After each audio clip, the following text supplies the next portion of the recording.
안녕하세요. 이번에는 시플프를 이용해서 동전 교환 프로그램을 만들어 보도록 하겠습니다. 이때 동전의 종류가 500원짜리도 있고 100원짜리도 있고 50원짜리도 있고 10원짜리도 있을 텐데 최대한 최소의 동전으로 교환을 해주는 거죠. 예를 들면 1200원을 교환한다고 했을 때 100원짜리 12개로도 교환을 할 수 있고요. 500원짜리 2개와 100원짜리 2개로도 교환할 수가 있습니다.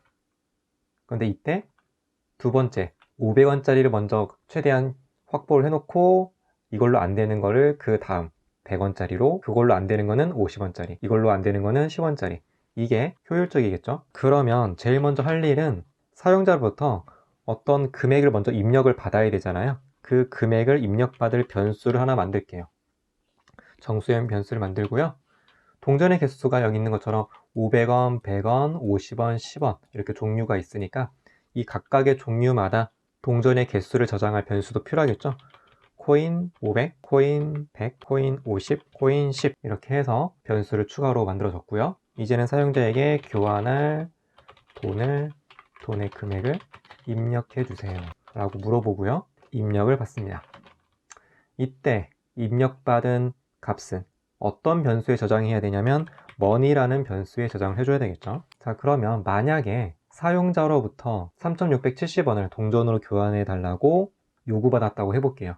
이때 500원짜리는 몇 개로 교환해 주면 되냐면 57에 35니까 이렇게 돼서 이렇게 나오겠죠. 이게 몫이고 이게 나머지가 되는데요.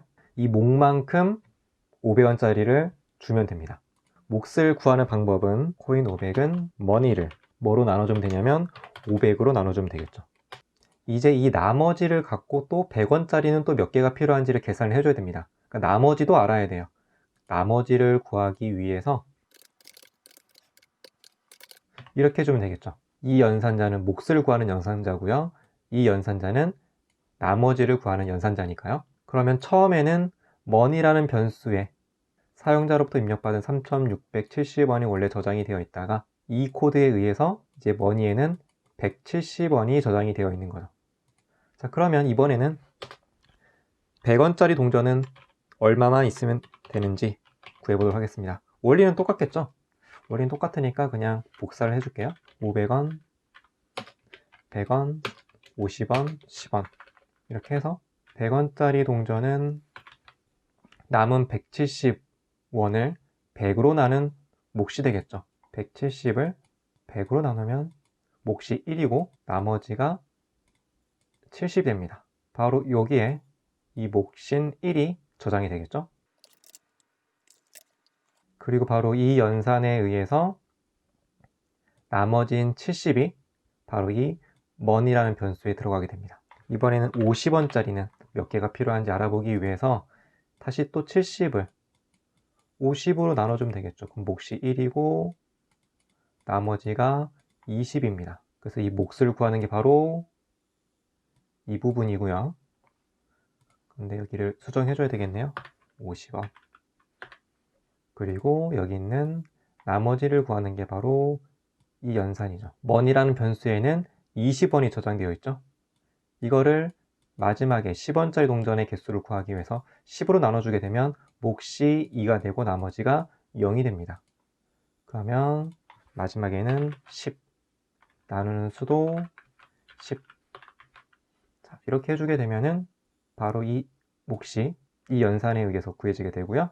이제 다 구해졌다면 결과를 출력해주면 되겠죠. cout 500원 동전. 500원 동전의 개수는 코인 500이라는 변수에 저장이 되어 있으니까 이거를 출력을 해주면 되겠죠.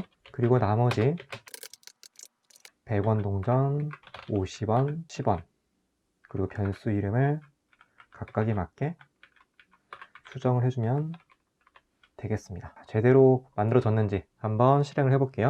교환할 돈의 금액을 입력해 주세요. 여기에다가 3670원 이렇게 입력을 해주게 되면 500원 동전 7개, 100원 동전 1개, 50원 1개, 10원 2개 이렇게 해서 동전을 교환하는데 필요한 최소 동전의 개수를 알려주게 됩니다.